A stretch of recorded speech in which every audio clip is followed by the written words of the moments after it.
Ahano magtada Miriel Gaming Shell YouTube channel sige mai kaidigi. Mayamu because NBS na ikong no na taram nokshay. Mayang yung mafam na kudol tamsya bagi damakta. Nga si Shuwak na mapungpana sagasya doon isaba full horror story makakpudo na lakshari. Wari sige mamingdi. Sana THOKPI KHUJAI. Wari si ingli ba amadilay kidraba kanaga sumariling azati. Wakal na mapungpana sagasya doon mayang ngayag awapot habada tabi na bagi damak siyam jarakpan. Hausik mayang yung mafam na sinasari. Sana THOKPI KHUJAI. Punna tami narasi. Pari hal amadi sana tombi. Yumban minarakpa sahiyam silagli. Liglaya amadi tembi makoy anigi matsanupi anini. Sana tombi na pari hal dal honglakpada maral matum na singmuk wang na layram. Adubu sahi khara sida makoy layraba haibado oiraki. Nga sisu sana tombi do matamoy sak na ngangli. Sana tombi na aigi laybakse masigi laybakse haidana makut na maraibak da pak thajinjay. Aigi laybakse karamba laybak no khangde. Asuk phattaba nipa sida aibu kainungi yum panjarubano. Aina kanada kari lankibagi masigumlaba laybakse aingonda tambiramlibano. Liklay amadi thembi mama na isau tauribadu kiraduna makoy anigi kada tumina tasilaga phamli. Sana tombi na prok sonda yaba solamle hairaga machani bo amuk ningsinglakuna para prablai machagi katamna. Liglay thembi nakoy ni kaidorino thongsi hangu haidana kauri. Liglay prap chansilaga thongdo hangloklaga mama kaidorage. Sana tombi na nanaudi isa thoy. Liglay na laye mama tu asida layrisi haiduna makutna manawna famlaga layribaduda thinna takli. Sana tombi prap kaduda sangsilaga masa atombi bu konchanbiraga isa ton kaidore nangna aduk pakhatna layribade. Thembi mama da kolaga peri hairi. Mama ai kijaye papa noi khatnaganu ai yam kijai. Sana tombi masagi wadu taraga ena kapningba haibadu oiraduna mapi irasirai. Adubu masagi mamangdadi kaplaroigi khalladuna phachilaga. Isa ton se mamaga papaga khatnaba natiye wa khanabani. Sisino koi ani mahai tamba sananaba uri sanabane. Aduda isana karigi kiribano. Masidine ahangi wani. Isa ton nangna angang oibagi khangdabagini khatnaba nate ko khanabani ko. Thembina mama khanaba haibadi karino. Sana tombina isa ton khanaba haibadine wa tanabado kari tawsige kamai tawsige haidana wari sanabado wa khanaba kawi. Thembina oh mama adudi matungda mamaga papaga wa khanabado ai kijararoige.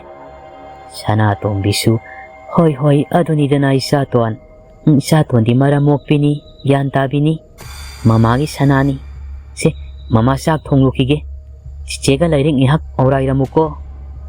Masa liklairamu onsilaga isa thoi se nanauga lairik patho mama sak thonglukige.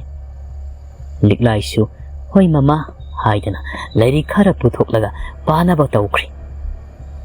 Liklay mahapti sahi tara makai hairi thembi na sahi mga supata mangai. Angang anise mama mapa anina toina khatna saina batawbana imong si santi phangdabana wakhalda akiba du makphaw. Nungtigi anirak ahumlak khatna saina batawbada kithi kirom adum tuphai selaga adum marai ayam matamda. Asumna numito mapa oiriba pari halsu numit tari fauba mayum hanjalaklamdi. Mahusani mahaki haunabini. Shell khara makhuta pairaga thokre hairaga ahing halaktabana kongai. Ngasi mahaki nupigi manada sana macha makhak napsabado namdana mulli hairaga pukhibagini mana hausi phauba yumda hanjilakribasi.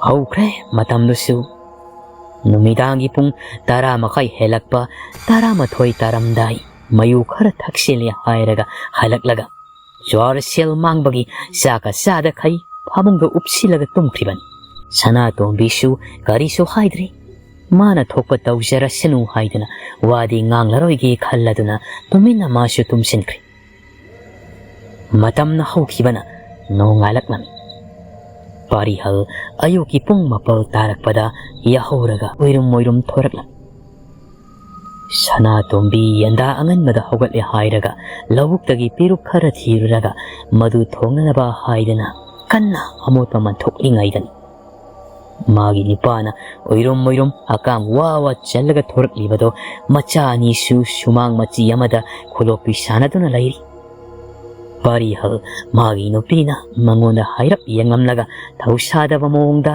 ꯋꯥ ꯑꯃꯇ ꯍꯪꯂꯝꯗ ꯃꯃꯥꯏ ꯂꯩꯊꯣꯛꯈꯤꯕꯗꯨꯗ ꯁꯥꯎꯅꯤꯡꯂꯞ ꯇꯧꯅ ꯍꯥꯏꯔꯛꯏ ꯅꯨꯄꯤꯌꯥ ꯅꯪꯒꯤꯁꯦ ꯑꯩꯕꯨ ꯎꯁꯤꯠꯇ꯭ꯔꯤꯕ꯭ꯔꯣ ꯁꯅꯥꯇꯣꯝꯕꯤ ꯇꯞꯅ ꯀꯩꯗꯧꯔꯒꯦ ꯃꯣꯏ ꯃꯄꯥ ꯑꯩꯗꯤ ꯉꯁꯥꯏꯗꯒꯤ ꯄꯤꯔꯨꯛ ꯃꯜꯂꯤꯕꯁꯤꯗꯤ ꯄꯥꯔꯤꯍꯜꯅ ꯑꯗꯨꯅꯤꯅꯦ ꯅꯪꯒꯤ ꯅꯄꯨꯔꯣꯏꯕ ꯍꯧꯒꯠꯂꯛꯂꯦ ꯍꯥꯏꯔꯕꯗꯤ ꯑꯌꯨꯛꯀꯤ ꯆꯥꯅ ꯊꯛꯅꯕ ꯁꯦꯝꯂꯒ ꯄꯤꯁꯜꯂꯛꯀꯗꯕ ꯅꯠꯇ꯭ꯔꯣ ꯁꯅꯥꯇꯣꯝꯕꯤꯅ ꯃꯣꯏ ꯃꯄꯥ ꯅꯪꯗꯤ ꯂꯥꯏꯔꯤ ꯅꯆꯥ ꯑꯅꯤꯁꯦ ꯃꯌꯥꯗ ꯀꯔꯤꯝꯇ ꯆꯥꯗ꯭ꯔꯤꯕꯅꯤ ꯉꯁꯤꯒꯤꯁꯦ ꯑꯩꯅ ꯄꯤꯔꯨꯛꯁꯦ ꯃꯟꯊꯣꯛꯂꯒ ꯆꯥꯛ ꯊꯣꯡꯒꯦ ꯇꯧꯔꯤꯕꯅꯤ ꯑꯗꯨꯒ ꯍꯦꯛ ꯆꯥꯕꯤꯔꯣ ꯄꯥꯔꯤꯍꯜ ꯃꯥꯒꯤ ꯅꯨꯄꯤꯒꯤ ꯋꯥꯗꯨꯗ ꯈꯪꯁꯥꯎ ꯍꯦꯛꯇ ꯁꯥꯎꯅꯤꯡꯂꯛꯂꯗꯨꯅ ꯄ꯭ꯔꯞ ꯆꯪꯁꯤꯜꯂꯒ ꯄꯤꯔꯨꯛ ꯌꯥꯎꯕ ꯄꯣꯂꯥꯡꯗꯣ ꯈꯣꯡꯄꯥꯛꯅ ꯁꯨꯃꯥꯡ ꯑꯗꯣꯝꯗ ꯀꯥꯡꯀꯥꯎ ꯍꯦꯛꯇꯃꯛ ꯀꯥꯎꯈ꯭ꯔꯦ ꯑꯗꯨꯒ ꯍꯥꯏꯔꯛꯏ ꯑꯩꯒꯤ ꯏꯆꯥ ꯂꯩꯇꯦ ꯑꯩꯗꯤ ꯏꯆꯥꯅꯤꯄꯥ ꯄꯥꯝꯃꯅꯤ ꯅꯪꯅ ꯅꯨꯄꯤ ꯉꯥꯛꯇ ꯄꯣꯛꯂꯒ ꯑꯩꯒꯤ ꯏꯆꯥꯗꯤ ꯀꯩꯅꯣ ꯃꯣꯏ ꯆꯥꯕ ꯆꯥꯗꯕ ꯑꯩꯁꯦ ꯅꯪꯒꯤ ꯅꯄꯨꯔꯣꯏꯕꯅꯤ ꯑꯩ ꯄꯤꯖꯒꯗꯕꯀꯣ ꯑꯩ ꯍꯥꯟꯅ ꯄꯤꯖꯒꯗꯕ ꯂꯤꯛꯂꯥꯏ ꯑꯃꯗꯤ ꯊꯦꯝꯕꯤꯗꯣ ꯃꯄꯥꯒꯤ ꯃꯊꯧꯗꯨꯗ ꯀꯤꯔꯗꯨꯅ ꯃꯃꯤꯠꯁꯤꯡꯗꯣ ꯀꯣꯐꯦꯠ ꯇꯧꯗꯨꯅ ꯌꯦꯡꯅꯩ ꯑꯗꯨꯗꯒꯤ ꯂꯤꯛꯂꯥꯏꯅ ꯅꯅꯥꯎ ꯂꯥꯛꯑꯣ ꯃꯅꯤꯡ ꯑꯗꯣꯝꯗ ꯆꯪꯂꯁꯤ ꯍꯥꯏꯔꯒ ꯃꯅꯥꯎꯒꯤ ꯈꯨꯗꯥꯡ ꯄꯥꯏꯔꯒ ꯁꯤꯡꯂꯦ ꯍꯥꯏꯔꯒ ꯃꯅꯤꯡ ꯑꯗꯣꯝꯗ ꯆꯪꯈ꯭ꯔꯤ ꯁꯅꯥꯇꯣꯝꯕꯤꯅ ꯃꯣꯏ ꯃꯄꯥ ꯅꯍꯥꯛꯅ ꯄꯥꯝꯂꯤꯕꯁꯤ ꯀꯔꯤꯅꯣ ꯊꯕꯛꯁꯨ ꯃꯅꯥ ꯑꯃꯇ ꯁꯨꯕꯤꯗꯦ ꯂꯧ ꯏꯪꯈꯣꯜ ꯄꯨꯝꯕ ꯅꯪꯅ ꯖ꯭ꯋꯥꯔꯗ ꯑꯍꯤꯡ ꯑꯃꯗ ꯄꯨꯂꯞ ꯊꯥꯗꯣꯛꯈꯤꯕꯗ ꯃꯤꯒꯤ ꯂꯣꯏꯅ ꯑꯣꯏꯈ꯭ꯔꯦ ꯂꯩꯍꯧꯔꯤꯕ ꯍꯥꯏꯕꯕꯨ ꯌꯨꯝꯁꯤꯒ ꯁꯨꯃꯥꯡ ꯃꯆꯦꯠꯁꯤ ꯈꯛꯇꯒ ꯉꯥꯏꯔꯕꯅꯤ ꯃꯁꯤꯁꯨ ꯀꯔꯤ ꯅꯨꯃꯤꯠꯇ ꯖ꯭ꯋꯥꯔꯗ ꯊꯥꯗꯣꯛꯇꯣꯏꯅꯣ ꯍꯥꯏꯕ ꯉꯝꯕ ꯅꯠꯇꯦ ꯅꯪꯍꯧꯗꯦ ꯋꯥ ꯉꯥꯡꯕ ꯂꯣꯏꯁꯤꯟꯕꯒ ꯄꯥꯔꯤꯍꯟ ꯃꯥꯒꯤ ꯅꯨꯄꯤꯒꯤ ꯃꯈꯖꯥꯏꯗ ꯃꯈꯨꯠ ꯑꯆꯧꯗꯨꯅ ꯄꯥꯛ ꯍꯥꯏꯗꯨꯅ ꯍꯦꯛꯇ ꯁꯦꯠꯆꯤꯜꯂꯛꯏ ꯑꯗꯨꯒ ꯍꯥꯏꯔꯛꯏ ꯑꯩꯒꯤ ꯂꯧ ꯏꯪꯈꯣꯜꯗ ꯅꯃꯥ ꯅꯄꯥꯅ ꯊꯝꯕꯤꯔꯝꯕ꯭ꯔꯣ ꯅꯣꯏ ꯅꯃꯥ ꯅꯄꯥꯅ ꯅꯪꯒꯤ ꯑꯋꯨꯟꯄꯣꯠ ꯑꯣꯏꯅ ꯍꯥꯞꯄꯛꯄ꯭ꯔꯥ ꯃꯗꯨꯅ ꯑꯩꯅ ꯖ꯭ꯋꯥꯔꯗ ꯊꯥꯗꯣꯛꯅꯤꯡꯂꯦ ꯊꯥꯗꯣꯛꯀꯅꯤ ꯊꯥꯗꯣꯛꯅꯤꯡꯗꯦ ꯇꯣꯛꯀꯅꯤ ꯅꯪꯒꯤ ꯅꯊꯧ ꯀꯔꯤ ꯂꯩ ꯃꯗꯨ ꯑꯩꯒꯤ ꯏꯔꯜꯅꯤ ꯏꯆꯥ ꯅꯤꯄꯥꯁꯨ ꯌꯥꯎꯕ ꯅꯠꯇꯦ ꯑꯗꯨꯅ ꯊꯥꯗꯣꯛꯂꯤꯕꯅꯤ ꯁꯅꯥꯇꯣꯝꯕꯤ ꯃꯃꯥꯏꯗ ꯃꯈꯨꯠꯇꯨꯅ ꯄꯥꯏꯁꯤꯟꯖꯔꯒ ꯀꯞꯉꯥꯡ ꯇꯧꯔꯛꯏ ꯃꯣꯏ ꯃꯄꯥ ꯅꯪꯅ ꯑꯁꯨꯛ ꯌꯥꯝꯅ ꯐꯠꯂꯛꯂꯣꯏ ꯈꯪꯂꯝꯂꯕꯗꯤ ꯑꯩꯁꯤ ꯅꯉꯣꯟꯗ ꯀꯔꯤꯁꯨ ꯌꯨꯝ ꯄꯥꯟꯖꯔꯝꯂꯣꯏꯗꯧꯅꯤ ꯍꯥꯏꯔꯝꯂꯒ ꯃꯥꯒꯤ ꯅꯤꯄꯥꯕꯨ ꯊꯩꯗꯨꯅ ꯆꯠꯈꯤꯒꯦ ꯇꯧꯏ ꯑꯗꯨꯕꯨ ꯅꯪꯍꯧꯗꯦ ꯃꯁꯝ ꯇꯥꯞ ꯐꯣꯏꯈꯤꯕꯅ ꯍꯥꯟꯈ꯭ꯔꯤ ꯄꯥꯔꯤꯍꯜ ꯀꯔꯤ ꯍꯥꯏꯕ ꯑꯩꯅ ꯐꯠꯇꯕ ꯅꯤꯄꯥ ꯑꯣꯜꯂꯛꯂꯤꯕꯁꯤ ꯅꯪꯅ ꯅꯆꯥ ꯅꯤꯄꯥ ꯄꯣꯛꯇꯕꯒꯤ ꯑꯣꯜꯂꯛꯂꯤꯕ ꯑꯗꯨꯒ ꯑꯩꯉꯣꯟꯗ ꯇꯥꯏꯅꯕ ꯌꯥꯕ꯭ꯔꯣ ꯁꯅꯥꯇꯣꯝꯕꯤꯗꯣ ꯃꯁꯝꯗꯣ ꯊꯥꯗꯣꯛꯅꯕ ꯃꯣꯏ ꯃꯄꯥ ꯑꯩꯒꯤ ꯁꯝꯁꯦ ꯊꯥꯗꯣꯛꯑꯣ ꯑꯩ ꯌꯥꯝ ꯅꯥꯔꯦ ꯄꯥꯔꯤꯍꯜ ꯍꯦꯟꯅ ꯁꯦꯠꯅ ꯄꯥꯏꯁꯤꯜꯂꯤ ꯃꯥꯒꯤ ꯅꯨꯄꯤꯒꯤ ꯃꯁꯝꯗꯣ ꯑꯗꯨꯒ ꯍꯥꯏꯔꯛꯏ ꯑꯗꯨꯗꯤ ꯁꯦꯜ ꯄꯤꯔꯛꯑꯣ ꯊꯥꯗꯣꯛꯄꯤꯒꯦ ꯅꯠꯇ꯭ꯔꯕꯗꯤ ꯅꯁꯝ ꯈꯔꯁꯦ ꯑꯩꯅ ꯍꯧꯖꯤꯛ ꯂꯣꯏꯅ ꯐꯣꯏꯗꯠꯀꯗꯧꯔꯤꯕ ꯁꯅꯥꯇꯣꯝꯕꯤꯅ ꯀꯗꯥꯏꯗꯒꯤ ꯁꯦꯜꯅꯣ ꯁꯤꯀꯤ ꯑꯃ ꯐꯥꯎꯕ ꯄꯛꯇꯦ ꯅꯪꯅ ꯍꯥꯠꯀꯅꯤ ꯍꯥꯏꯔꯕꯁꯨ ꯑꯩꯗꯤ ꯄꯤꯅꯤꯡꯉꯥꯏ ꯂꯩꯇꯦ ꯁꯝꯁꯤ ꯊꯥꯗꯣꯛꯑꯣꯕ ꯁꯦ ꯑꯩ ꯌꯥꯝ ꯅꯥꯔꯦꯕ ꯄꯥꯔꯤꯍꯜ ꯂꯥꯛꯇꯅ ꯈꯪꯏꯟ ꯏꯟꯊꯣꯛꯏ ꯃꯥꯒꯤ ꯅꯨꯄꯤꯗꯣ ꯑꯗꯨꯒ ꯑꯗꯨꯗꯤ ꯅꯪꯒꯤ ꯅꯆꯥ ꯅꯨꯄꯤ ꯑꯅꯤꯒꯤ ꯃꯅꯥꯗ ꯌꯥꯜꯂꯤꯕ ꯁꯅꯥꯗꯣ ꯑꯩꯅ ꯁꯥꯈꯤꯕꯅꯤ ꯑꯩꯒꯤ ꯏꯔꯜꯅꯤ ꯂꯧꯊꯣꯛꯂꯒ ꯄꯤꯔꯣ ꯁꯅꯥꯇꯣꯝꯕꯤ ꯃꯥꯒꯤ ꯅꯤꯄꯥꯅ ꯈꯪꯏꯟ ꯏꯟꯊꯣꯔꯛꯄꯗ ꯃꯁꯥꯗꯣ ꯉꯥꯛꯄ ꯉꯝꯍꯧꯗ ꯊꯣꯡꯖꯤꯟꯗ ꯌꯩꯁꯤꯟꯈ꯭ꯔꯤ ꯃꯔꯥꯏꯕꯛ ꯑꯗꯣ ꯑꯁꯪꯕ ꯀꯥꯕ ꯃꯈꯩ ꯊꯣꯡꯕꯥꯜ ꯑꯗꯨꯗ ꯌꯩꯁꯤꯟꯈꯤꯕꯅ ꯃꯀꯣꯛ ꯉꯥꯎꯔꯗꯨꯅ ꯐꯛꯂꯥꯡꯗꯨꯗ ꯉꯥꯊꯔꯒ ꯉꯥꯏꯍꯥꯛ ꯈꯥꯡꯏ ꯑꯗꯨꯒ ꯇꯞꯅ ꯍꯥꯏꯔꯛꯏ ꯅꯨꯄꯥ ꯅꯪꯕꯨ ꯃꯤꯔꯣ ꯅꯠꯇꯦ ꯃꯤ ꯅꯠꯇꯦ ꯁꯥ ꯐꯥꯎꯕ ꯃꯆꯥ ꯅꯨꯡꯁꯤꯕ ꯈꯪꯕꯅꯤ ꯅꯪꯗꯤ ꯁꯥꯗꯒꯤꯁꯨ ꯍꯦꯟꯅ ꯇꯣꯟꯕ ꯖꯤꯕꯅꯤ ꯄꯥꯔꯤꯍꯜ ꯊꯋꯥ ꯁꯥꯗꯦ ꯑꯗꯨꯝ ꯍꯥꯏꯔꯛꯏ ꯍꯣꯏ ꯁꯅꯥ ꯄꯤꯔꯛꯑꯣ ꯅꯠꯇ꯭ꯔꯕꯗꯤꯅꯦ ꯃꯅꯥꯗꯒꯤ ꯊꯠꯂꯒ ꯅꯪꯒꯤ ꯅꯆꯥꯅꯨꯄꯤ ꯑꯅꯤꯗꯣ ꯃꯅꯥꯗꯣ ꯏ ꯂꯣꯏ ꯊꯣꯛꯂꯅꯤ ꯃꯅꯥꯗꯒꯤ ꯊꯠꯂꯨꯁꯨ ꯍꯥꯏꯕ꯭ꯔꯣ ꯁꯅꯥꯇꯣꯝꯕꯤꯅ ꯃꯁꯥ ꯁꯣꯛꯂꯒꯅꯤ ꯄꯥꯈꯠꯂꯗꯨꯅ ꯄꯤꯊꯣꯛꯈ꯭ꯔꯒꯤ ꯈꯜꯂꯤ ꯄꯤꯒꯦ ꯂꯥꯛꯑꯣ ꯆꯠꯂꯣ ꯊꯥꯗꯣꯛꯂꯨꯁꯨ ꯆꯠꯂꯣ ꯖ꯭ꯋꯥꯔꯗ ꯁꯅꯥ ꯂꯩꯇ꯭ꯔꯕ ꯀꯥꯟꯗꯅꯅꯦ ꯑꯩꯕꯨꯁꯨ ꯊꯥꯗꯣꯛꯑꯣ ai mi gi minai oluge hairamlaga maning ladom da masanupi ani sangkhibado thiba lai Shana tombi kapna masa ni gi manada yaliba shana singdo katiyama pairi hairaga tapna sapthatli hairaga lothokpiduna magi nipad laktana langseli pari hau shana singdo khullaga puduna yumdudagi thokre Shana tombi masa ni bu konduna o khongo makai kap masa ani dusu mamana kaplibado makhoisu kappa yauri Asumna sum taurabada Shana tombi masa singi mabuk thaknanaba migi mayumda sieng khaiba fi suba wai taiba satli hairaga maduda phangakpa taret chenja kharaduna masa anibu mabuk watanaba honaduna lakli Numit kharanidi makhutta sana kaithokpagi sel khara laibana aduga jwarda sel khara tongbana imungdo santi kharagi lai walan amata ngangadi Pari hal mana jwarda sel tonglabasu magi nipina ukhigani matagum lochin uhandi Shana tombido mawa fattabado langthoklamlabasu yada siba ngaiba haibadoni mahakna tawribasi Numit kharanigi matungdadi Pari hal jwarda sel manglaba mali tuminna mayumda halaklaga magi nupigi mapi ahanba kari lairebagi haidana upudu goro otba makhaiti Mana jwar shanabada sel purambagi jwar shanaminaba nipa singi nipina sel thauba lakpada Shana tombina upai leita pirol ahanba khara mamal yamna laiba singdo puthoktuna loinamak pithokhibana upu manung aduda pirol ahanba amata leitrabani Lairiba haibabu laikhidraba mahaki manemna sinaramba phanek thamba laikhokto madu khakta ngairabani Pari hal phanek mapal naibidu ubada sat lokthoi aduga silairabadi yanina lupa yankhai thabi mangarakti sanaba yani masi lupa sahumda yonthokloi hairamlaga upudu thonglon selaga mamai phet laithorakpada machanupi liklaido thongjilda leplaga lairambaduda khangpre khang Makutagi panek tusu khangbaduda laimaida takre Pari hal makutna mathabak ta song liba mi hullado phathari hairaga khanglau lauri machadi yenglaga ai hurani macha ka yengni banuda liklai ki boy lak boy papa nangna tawri do kahino mama gi phi huralira Pari hal tari ba phanek to tap lokhatlaga masagi manakta sangsilaga masagi manado sat lairaga kainu huran haidi nang yang khangra namadi hek haiduk lamadane nungaini nang hairamnaga masabu khara inthokpiramnaga mapala domda thokri liklai manada paisilaga sainado khangli mapira senma makai ashomna numitu su haukri mathangi numitta selpiu yadi haidana pari halna sana tombibu tap taina phubiramnaga numidang wairam khara mamsilakpada thogai Kadomda satkadabano gyan ngauna dorel mapala domda shumlaklaga dorel khongbalda phamli hairaga hangsit langduna laithokli somnana sana tombi kappa yaba makai kaplamlaga maraiba kini khalladuna tuminna laithokri mapamda halli manama singna laihandingde mabung singsu langphai satpana mayumda kaya laiti pari halbu kayarak warak hallabani mabung singda Adubu phararoina phatrabani pa asidi warak labasu hena phataba henjilai maduna mahak anada su haijaroigi khanduna laikhiban liklai haiboi haitaboy mamagi mamai mamitto phima shama isingda cholallaga taithokpi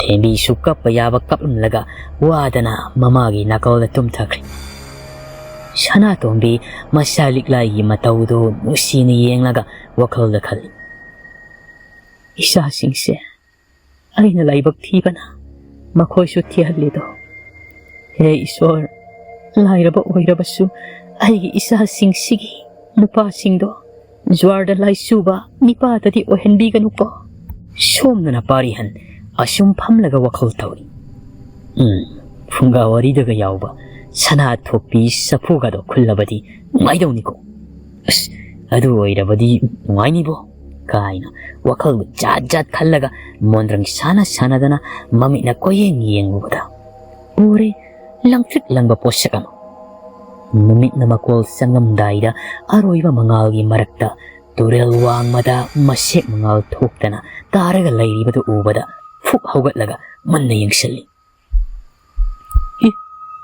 Sidi karino khujai natrane lamtrik langine nati sibu shanagi khujai ga oiraba satlane ai jwarda thadokpa hemandana ishwarna nungaitadana sanagi khujai thenganba malibu masidi taw yengmagi hairaga turel adomda asum kumthai madudagi turel lairibadu iroiduna lanthokli hairaga arangba ama lairibadu tamna sangsilubada tasengna sanagi khujai mali Wari hal nokfet khujai do ta pairagi yengi manungdasu sana machet mari manga yauribadu ubada haraubana masado mathung marang haukri mina ubra haidana akoibadu amuk koyeng yeng kanashu lakpu udrabada amuk iroiraga turel do lanthokle hairaga khujai do phurit lokthoklaga yomsilaga halakle mayom adomda pari halna satkibado turel wangmadagi kanagumba mana yengduna leihoribado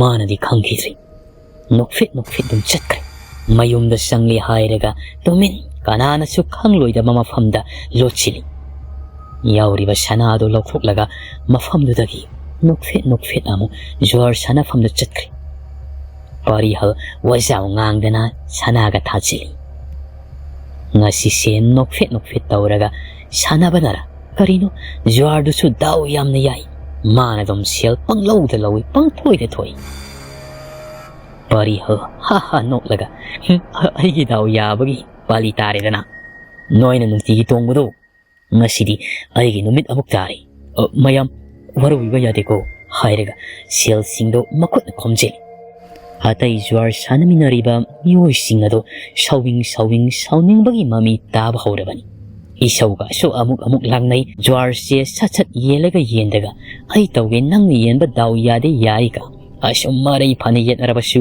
seldi pari hana loina mak khokrabada makoi atai do fuk haugatlaga mayum da hanana tawkri pari halna kaino haladoiro nan khaidi ahing leknaraga adum sanabadaina ngasi aina kharak sel tongun misida noi loina nayumda haninglabro ratanna hai pari hal ngasi khak daw yabadane nasindo wajaw yam nang yam tanindriko hayengdine nangi wajaw do nayumda thamlam aduga lao sel yamna thanasi ngasi de chatle hairamlaga mari loin maksat pari hal nokfet sel singdo magi purit do yom silaga mayumda halak libado pung barogi pung phamdan akibaga phawbanati masado ngasigi dawsi yamandana wakhal ngainani halak libado mana thonga yoksilakpada makhoyunggi mangolda nipi ama lepdaga mabu halakpa ngaibagumna lairibada ubada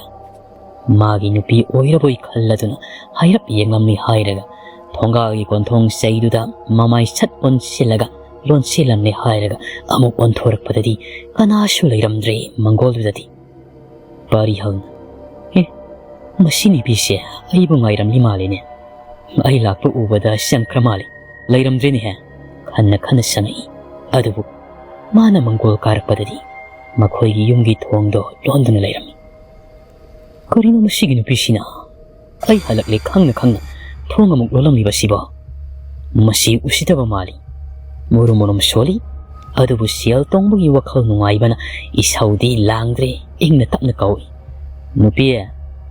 nupi tabro thongsi hang ai halakpa uraga thongsi amuk lonsi libro aingonda waruba phatribro sese thongsi hanguse sel mayam pura ibase amukte yengu launi nangbo sana tombi tumbadi natti magi mapuroibana halaktrabada karamane pinadi tumthaba yagani phana phatrabasu mapuroibagi marumda hinglibi oibana ngairibani halaktrabasu haidana tumdabi mahaksu madudagi masu parap thongdo hangtorai aduga karisu hairamde mamai fat on thoklaga amuk shankri pari hal imungda sangsilaga nupiya sene he selsi yemune sana tombi wala ngangde yengsu yenglapti hamungda tapna kakhatlaga amuk hipthakri pari hal kangkhaldo haidoklaga sen mayamdo hipli mahaki nupida jaro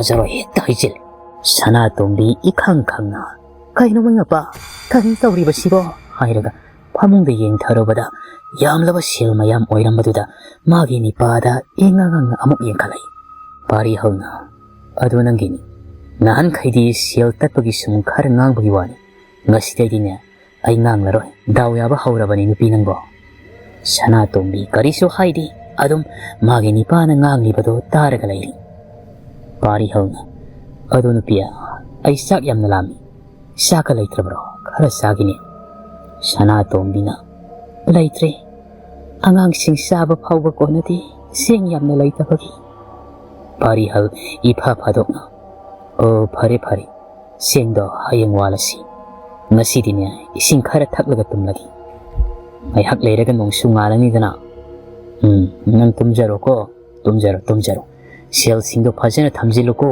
hayamnaga kadudagi thokre sak sangadomda ising thakpa sanglibani Sanatombi sel singdo khomsili magi nupasi gyan taraklaba satla hayeng amu kari hairakpa khan mana asumna sel singdo khomjingbada sana machet khara su yauribado hek thengaruri madudagi masagi manadagi sana lauthokibado amuk sabige khalladuna tongana thami aduga sel singduna tongana mafum sana thamlaga famungda sangsili hairaga amuk hipthakri mayumda mama mapana sel thumwatana lairingaida sauna marang kaina sabirambana saksangadu fau fana fachena chaw wasumna ngangnabada atopakada thonglon sindrabasu karisu taro pari hau ising khara kallaga asum thaklingaidani magi matungda mi lakpagum srot tawkhibado masu taki adubu kaya khansilodi magi nupi lakliboi khallaga adom isingdu gara thakle mana mamai non khallaga khujai thangkatlaga thaklingaidani mi lakhibado amuk sablipkre pari hal ising thakpa loiraduna khujai thamle hairaga mamai onthorakpadadi saksang sida kanasu leiramdri matomda oirami mihuldo swai lawi Koringoda, hausikta Sanatombi sanghibadaina. Karam kanda amuk thokhiba. Hai nupi, haiduna kau ahinduda. Sanatombi sukhumai masagi kadagi. Kari haige, ai angangi kada laye, laklage. Pari hauna. Ahing sida kayoribno, aduda mo, alao, hairaga, wakhalda kal. Madi saksanda sangamaga. Masa singikada adum setlaba saindan aina mihuga chingkhatluraga kanadabada hairaga masu phamungda kakhatlaga pothanaba tawkhri Sanatombi su laklaga walan ngangdi magi phamungda kakhatlaga tungkhri asumna athengma numidang oibana loinamak tungkhri pari hau mana tumlibadugi phamangda nipi yamana leplaga mamit khakni yengaga lei tumthakraba pari hal magi mamangda uri nupi masak matau sangkhonbi amana ngaroi saban tabi sana masugi phijongna laiteng se magi mamangda asum sali asum pubana pari hal mahakna sana thokpi khujai khunkiba mafamduda nupi do chaplepri aduga mamai sat onthoklaga mangonda khanginglakpadadi pari hal khangpre khangna mangladudagi mikap khangthok tokai masadu humangna nap lauramli pari halna iskari mangna hausikidudia haidana murum solaga yengthorakpadadi imungdo nungsa mangalna thongnaudagi litchilamli phamungdagi kumtharaga mangoladomda thoklakpada machani do sumangda sanaduna lairami Liklaya madi thembi mapa ubada akiba pokladuna noklaga sanarambado sakphamado khangan hanjinkhraga yena khadomda makhut samladuna chenchinkri pari hal karisu hairode macha anina sangkhibado yengamle hairaga masu maning adomda sangkri ngasidi Sanatombido marai bakta yaisinkhibagi asangba karaga khamteklabasu sengwaluduna Masa singna pamjaba yen marum su leirak harau mayum da halak sak thongli pari halna nupia sak loira bro saragi kadaino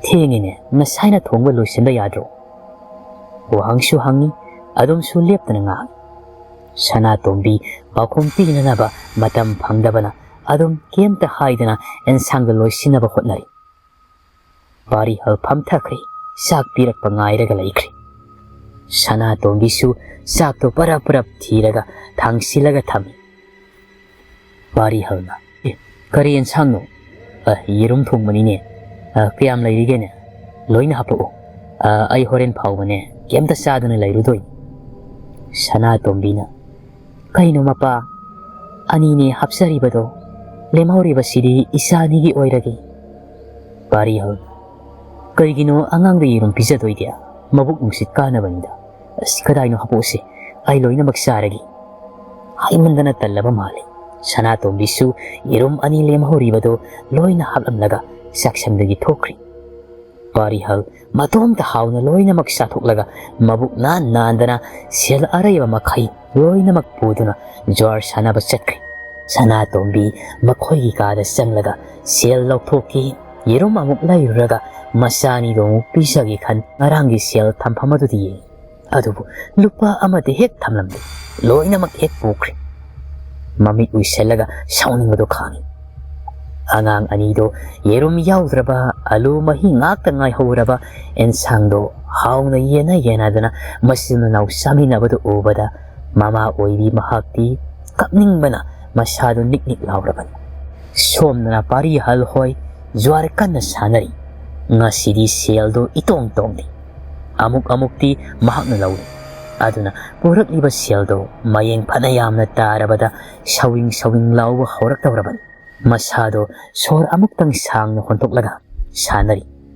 ratanna ngasidi wajaw ngang roidru ha Warihan Ranjitchu karem nabadu yausilai ngamodana wajaw do nangi sanado kaithokrabro lawru sodana moi maraktuda nipi yamna lonba maniton su yauribani mari wa chagat kaya ngangdi adum tomin chane ngai hak leibaga pari hal sel pumba tatkrabada fuk hogalaga hairi noi mata masi lengba yaroiko loina dum leiramgadaban hairamlaga mayum mai kai pamri mayum yobaga wala namata ngangdi mana thamlamba sana thopi khujai du lophuklaga yi ngasi su yaurami sana matat mari manga Wari hal harauna makut humsilaga sana sindu lophuki aduga nokfet khujai du da munna yengi khujai manung aduda matom ta sana do amuk jara khujai dagi phawgalakpado mamit mangna oredo Wari hal masado ngakpana khamthengi haraubana su haifom tahum khangdena khujai do amuk koli mathada amuk thangkal e hairega masil na su chuppi aduga hanagi mafamda lotsillamlaga thokre kadudagi asumna sana puduna satlagana Wari hal mahakna sel khara hekta mayamdi tongbi hel Wari hal masu khangli hauziki sana purabadi mahak sel tongi daw yai haibado haukre loikre numitu masu numita silak Wari hal ngarangumna sel mayam puduna halaklaga thamsinkre ngasai lauthokpam pududa Sanatombi su sak thangtoklamlaga thenglabani mahak tumluragi hairaga satkre Wari hal matomta sak to kit namlaga saribado thumzillomdagi miyama tapna srot changlakpa mankibaduda mamai sat onthoklaga yengi adubu kanashu leiramdi yamna ka hena khansilude amuk mamai du onsilaga sak to sasil mamai non tharga sak to mayadu huklingaidani saksangdudagi miyama thokhibagumna amuk khongthang makhol tarakpado Wari hal masado pakhatladuna maya manungda yauriba sakto saiboi saidaboi khangak ochinkibada khawri saramda loina phullaga laikhibaduda ising lamlaga amuk thakse madudagi ising aduna phullamba sakya maduga puknung yauna sangkhibaduda mathabak mapado anaba khara phau sakto saba loisinda masaki thikirum tauna pukha maduda makhut hamsillaga phuk hawalakpada ngasai sasinkiba yerum mayamaduga sa khara sasilubaduga mabukto khangum hektamak lumtharai Wariono us sidi maning sangda yarui dawrina haidana masilda murum solaga saksangdagi thogai Magi nupi kaugi khalladuna asum thoglakpada lamyaida Sanatombido sap yumna leplaga lairambaduda khangpre khangni pado. Bari hona ush kori nupia sida kaidoribano nangdia nang kauga laklibani lao maninda sangni ngahak ngaiu lao thing. Sanatombi wala nangde mako khaktamang hoi haibugumna no madudagi Bari halsu maningadonda chatkre. Adum inarai Sanatombi sago lauribi Thokpi KHUJAI thoglakhibi nipi adusu. Bari haladusu chikadaura mali sensinkhre amang sangda. Adubu loisilakpada ising amata yauramdrabada khangkau kauri mahaki nupibu. Nupi ising yauramdre khara pusalo ai loisilagi. Adubu kanasu laitabagumna mafamdu ichikchikre. Ahingi kaujing harauna sik launa khonglibado madu khaktamakni Bari hana tarliba.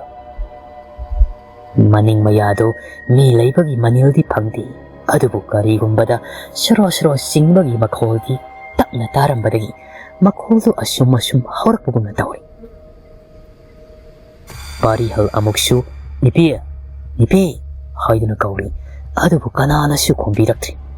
Sauningbaga kibaga pullaga Bari hal amang sangi thongdo fat hangtoklaga thoglakpadagi Sanatombido maning thongdagi makutta pudolama pairaga leplaga lairamlibadu ubada nipadu khangpre khangladuna khanglau. Sanatombina karino moimapa aying sida adukana lauribadu bo aidi sak sabadu yamna kuimankre haiduna yengba thoglakpada nahakti saksangda lairamdri.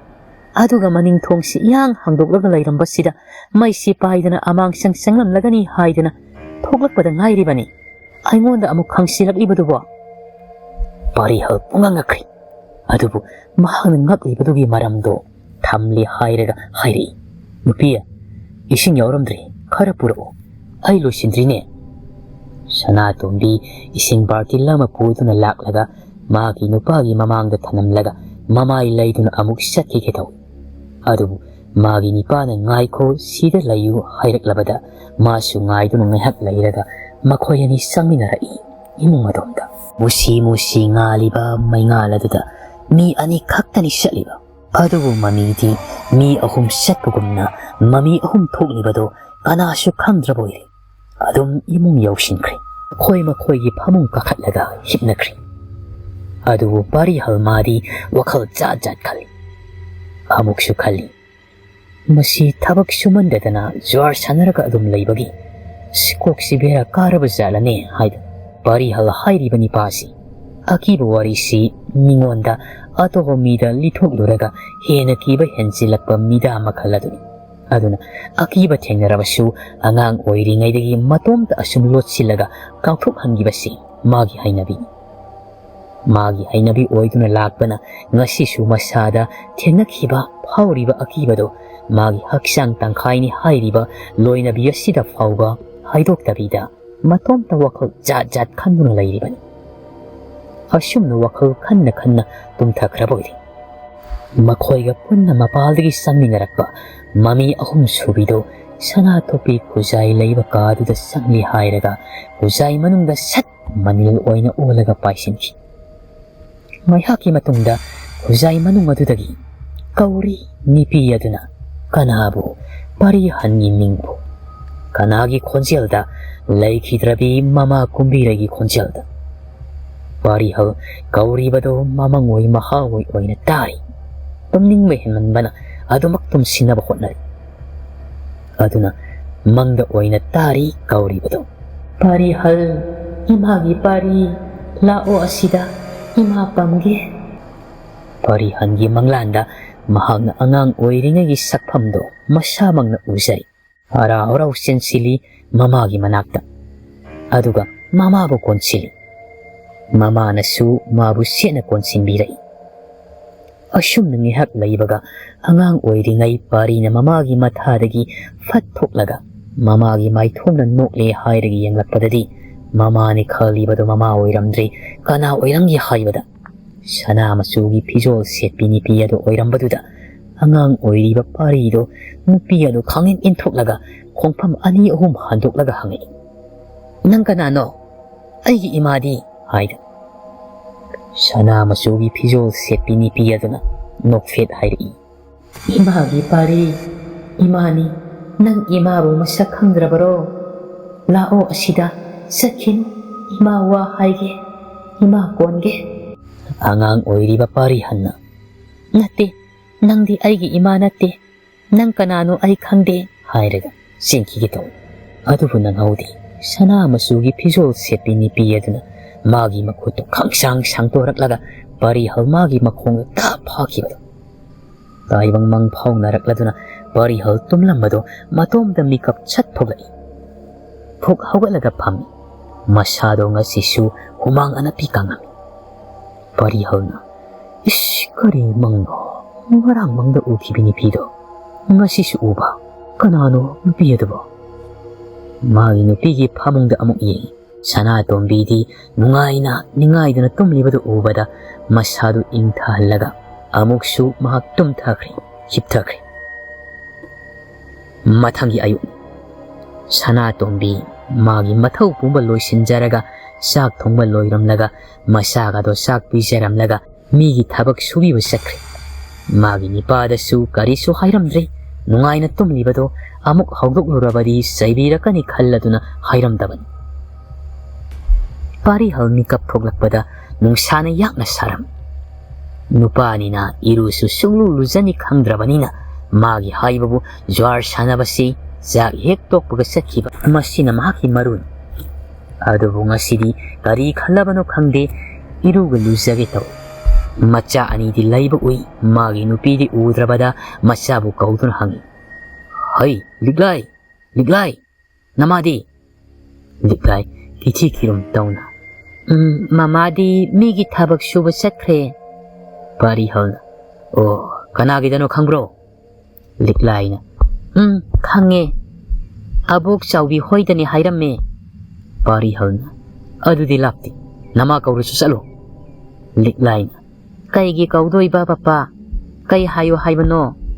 Pari halna. Kauda kaurusu salo. Mahakanana thabak suba salo haige. Salam daidasu hairamdi. Kari nupino. Mawa mapuro ibana tumningaida thabak suba kanana sanagi. Kaurisu salu. Haidana khara sawgatlaga ngangakpada liglai amadi thembido kiraduna makut samladuna sinkre abok sawbi hoitamna. Pari hal matomta manaton do fi kama makai suri taphamduda makhong yanthaduna phamli. Ngai haki matung mama masa uhumado yum yawrakpada thongal sanglakpada ngai. Pari hal isau langba hori. Nupi nangbu karama nupino? Aina tumningaide hekta salamba hairamba yadro. Law, ay irulzagi pukridagi ising lahalu law. Sana tombi sang silaglaga. Adugiro moy mapa iruluzabagiro aybu kaubiri basya. Ay se thabak suba satlibani sel tanba satlibani laikai koiba natiye. Iruluzagi hairabasu pukrida adum chatlaga luzabiba yaina. Aduk tanba nipa sibu karamba nipano? Khanghodi pari hal phat pai silaglaga magi nupigi makhajaida khupakna thajinkhibado. Aduga maya siksinaraga nganglaga hairi. Nupi nang wayam na ngangningmra. Nangona kanana thabak suba satlo haigi. Aina juarda sil talibase nang khangdro ha. Chalo ising sulu salo. Hairaga magi nupibu laktana inthore. Sana tombido masa anigi mamangda tusilaga takri. Angang anido kibana masa taktak nikri. Imungdana sana thokpi khujai manungaduda sana mayam matomta sabtra amaga loinana jara jara marong sana thokpi khujai duda saubugumna oida amuk hai yeta amuk hai tauna sana mayam thoglakli. Khujai digi sana mayam do sad khujai digi sana mayam do sandadana laimaida tup tarakli. Sana tombi kapna masa anida yenkhalai. Masa anina kijaba matauda ubada makhutna mapido sat taithoklaga. Isa thoi mama kem taude chalo noigi kada sankro mama pukhridagi ising sokluge chalo nakhoi ani haidana masa ani bo imungda tanchinkri. Yumlon kairo nabana sana tombigi mataubo nungaitani yengai.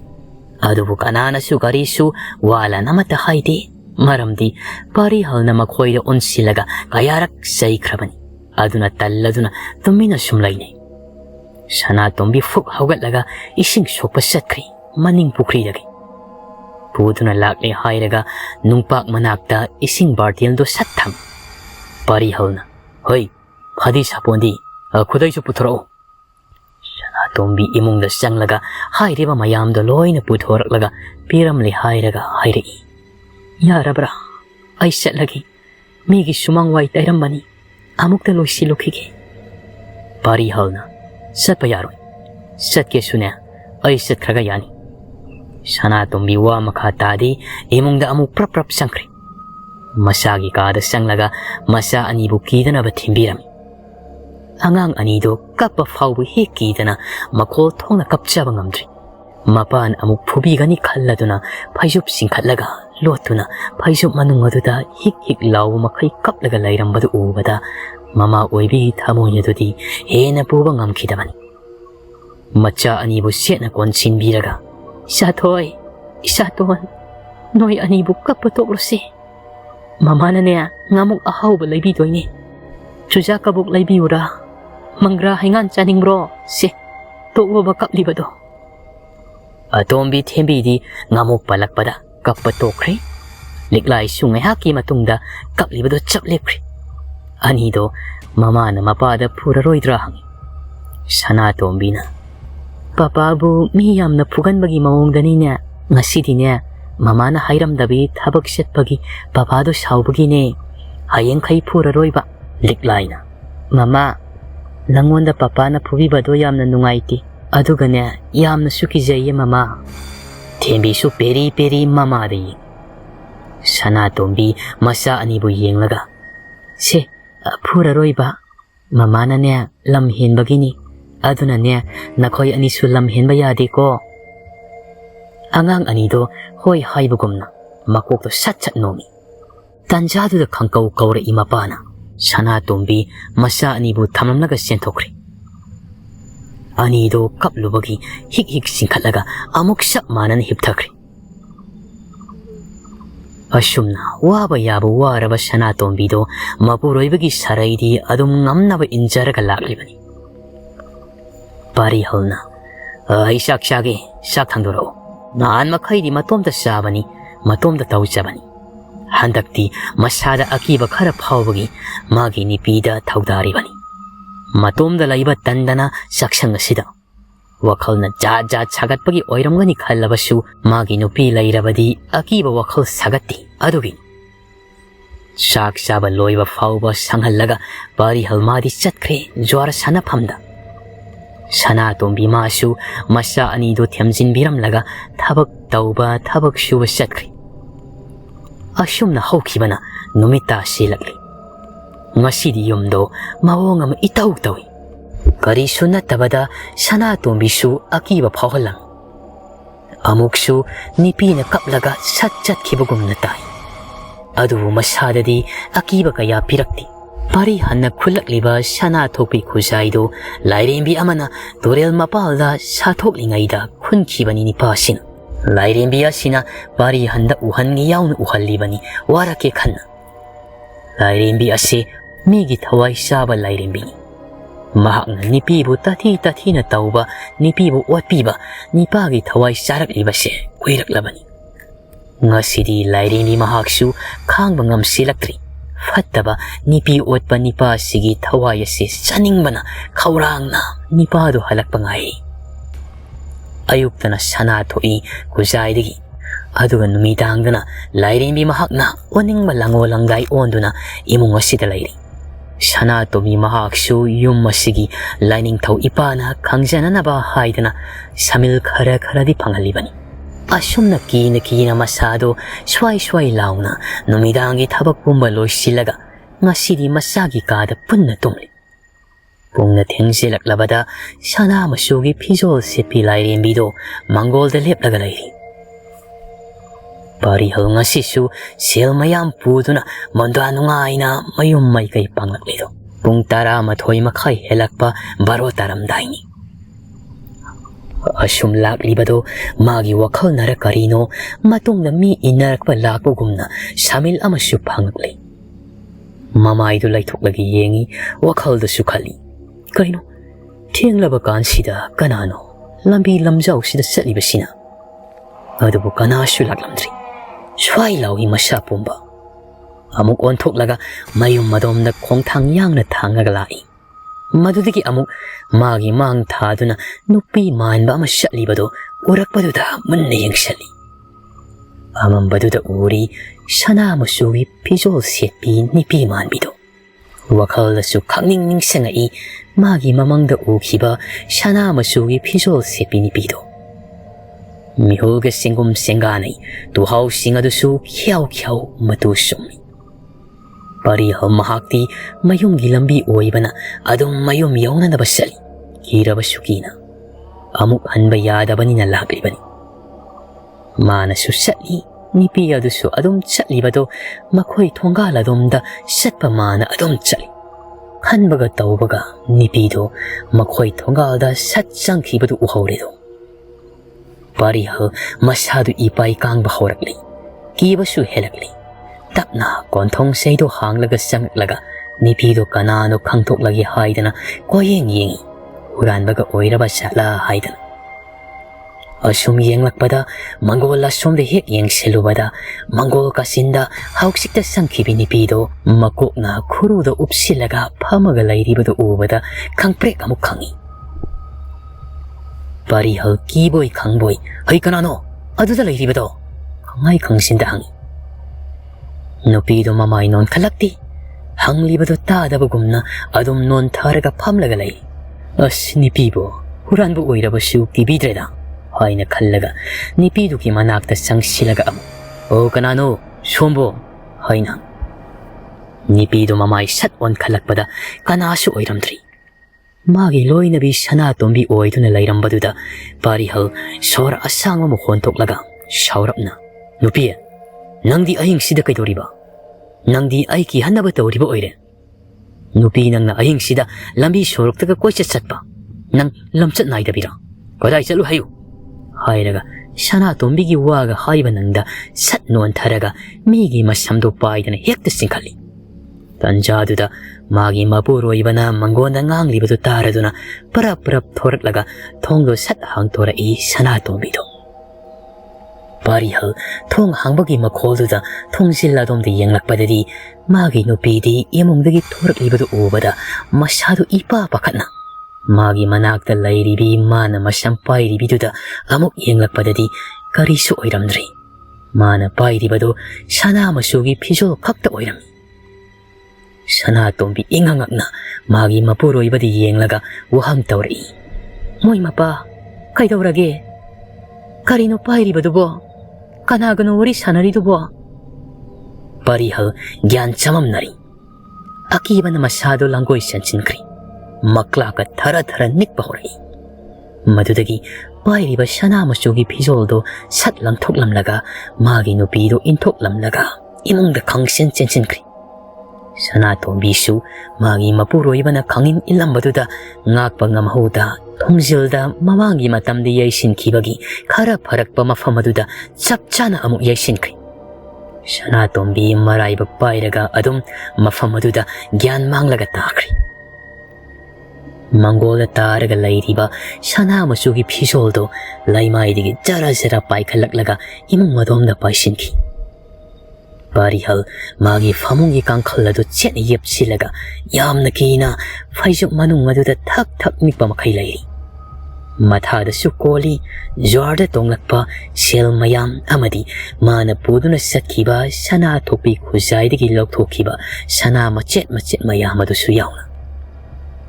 Phaijuk manung aduda sordo asum saunu holabanina masado ipun punchinbagumna tawrakli. Adubu phaijuk to haidokpa kimandana adum manung aduda lairingaidani. Magi mathada koliba sel maraktudagi kariguma poshak ama maring satpa haurakpaduda amambaduda maraga yengi. Maring satpadu karino haidana. Matamduda sana maset to asum sauthorakpa oiramli. Makutna pairaga phaijuk manung aduda adum yengli. Sanaduna sauba helakliba makai amambadu ngan thorakpa horakli. asumna angakpaga loinana yengningayda khanghaudi magi phayjupto asum tapna tapna jara jara singthakibado khangboi lakboi pari hal phayjup singtharibado kanano haidana yengi ure mamit makna sana masugi phijol sepini pido khangpre khangladuna khanglau lau adubo yum sida lairiba kanana su tabe kitri sana tombi wan tharaga tari masa ani dusu lairembi mahakna nauksum isai saktuna sumlam labani yum thanglaga chatlabasu khanglaroi dabagum mawongda husum mamada sumbiram labani pari hal ima ima haidana amuk lawi nupi nupi haidana amuk lawi adubu sana masugi phijol sepini piyaduna magi mathakta paikhatlaga lauriba makhyat adudagi jara jara singthokri nipa adugi thawai mireldo pari hal mamit mana lauktholaga khangi hingna thawai singthokhibaduda masagi mapangal mangkri shok thakri masado wamandana lairembi aduna thawai do mapung phana singthoklabada paithokri mafamdudagi aduga sana thokpi khujai lotliba mafam aduda pai silaklaga khujai manung aduda pari hangi thawai do namsilaga masu songsilaga mafamdudagi swai mangkri ngai hak leibaga sana tombi gi manglanda lairembi do laklaga hawdok pirami sana tombi hawgotlo ngasidagi nangi awaba koksaro imana nangisu nungaiba saruk tambiram labani ko haidana sana tombi mikap fathor laga fuk hawgat laga lairiba do kadai duno haidana koyeng yengi khangli magi phamungdani amuksu uri magi nipana tumnu lairiba do nong sungalamli sana tombi famungdagi kumtharaga magi nipabu hanna yenglamda thoklai kadudagi pari haldi maya karaga mamai mamit ikut kutharaga al matam oiraba miyamagi sakphamda famungduda hiplaga lairibado magi nipinadi nungtigi tumba adugumna tumliboi khalladuna hanna faw yengbiramdabani sana tombi ayoki mathau tawraba matungda sak thonglamlaga masa singsu hawalakti haidana makhoigi kada sanglaga hawdok piramli masa ani do nungaina tumlambado hawalakli mamana kauba tabada liklaina mama ngasidi ko mangdane sana aduga sel mayam uramingo khoigi yumdane sana mayam lairembina pirami haidana tawrammi thembisu chiche nangi mangdusu pirambra aigi mangdasu nupi amana sana machugi phijol sepi amana sana mayam piramiba sana tombina us isa anigi mangsidi yamna nungaiba zatnina sese thengi hawgatlo mamana sak loire sathoknaba asum hainaduna ngaihaki matung sak toklaba phauba mahaki nupa hawgal utrabada sana tombido makhoi kada tapna sangaklaga magi nupagi phamangda leple hairaga hawdokpa sungamda yengli asum munne yengsilubada sakphamdo kainoma itau tawbaduda kangkhaldo sat haidoklaga yenglubadadi sana tombi khangpre khangladuna khongpham ani ahum handoklaga laimaida tusinkri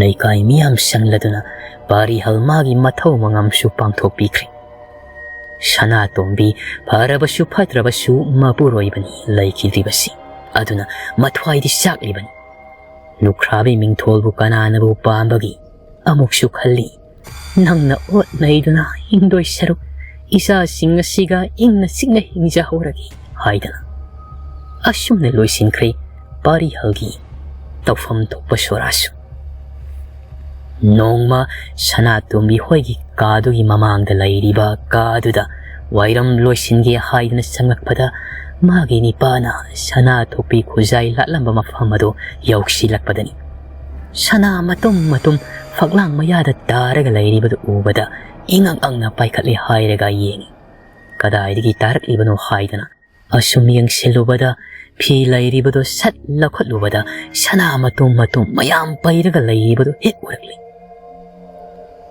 sana tombi maithongdu harauna noksei ningsingai macha anina makhoigi manglanda lairibina sana pirami haikibadu asumna mama masa ahumdo nungaina hingki sana thokpi khujaidugi matengna matam kharasu adumak haukhre jar sanabasu lepkhre nupi mari lonba mani tondo ngarang laisabi ama selakpadagi salan sakai makhoi imungdu khatnai mani tona magi nupi mari do mapamda hankro haidana tap taina phutharamlaga mayumdagi thokkhre nupi mari do makhong tekpa yaw makhut tekpa yaw mako kaibi yaw o khongwa makhai kaplaga lehui nupi sindo masil da kapna nganghawi sudi soningdana nipi yamna loningba nipi da sopa ai khoina isa singse thangna bo khona bada ipum tingai makai ipum tipam khai sel tanjarabasu ipa nang ngammi matagom ikhutna tanjaba sel do munbiraga jorda sanaba jorda thadokpa aduga ngasina laisabi amamuk puduna lakpa komsigi marai nangda sikro isa singse mama oibi ai khoina ngamnaba semhaurage mapa nang ama laibagi karibu kanaribage mama ai khoibu watpada pielaktadana isa singsu phubiba saibiba nangda sikro laida kathoklabani nangda sikro pamjadre ipuroibaga haidan kaphori selaklibi laisabi dusu mayumda thindokhrabani haunabagi matung inna numit taramdaida maniton turel mapalda matomta asum laklaga pari halna hingaida famlamba mafamaduda hek phamtharaga beri masaya masamlaga asum yengli matamduda ore toil wangmada langtrik langna sana thokpi khujai na taraga lairibado sana thokpi khujai gi mathangi thawai se maniton gi pali tarak ledo matang sida sana thokpi khujai hairiba wari asi loisinjari aroibo oina bikasi NBS na mayambu ikokno na khurumjari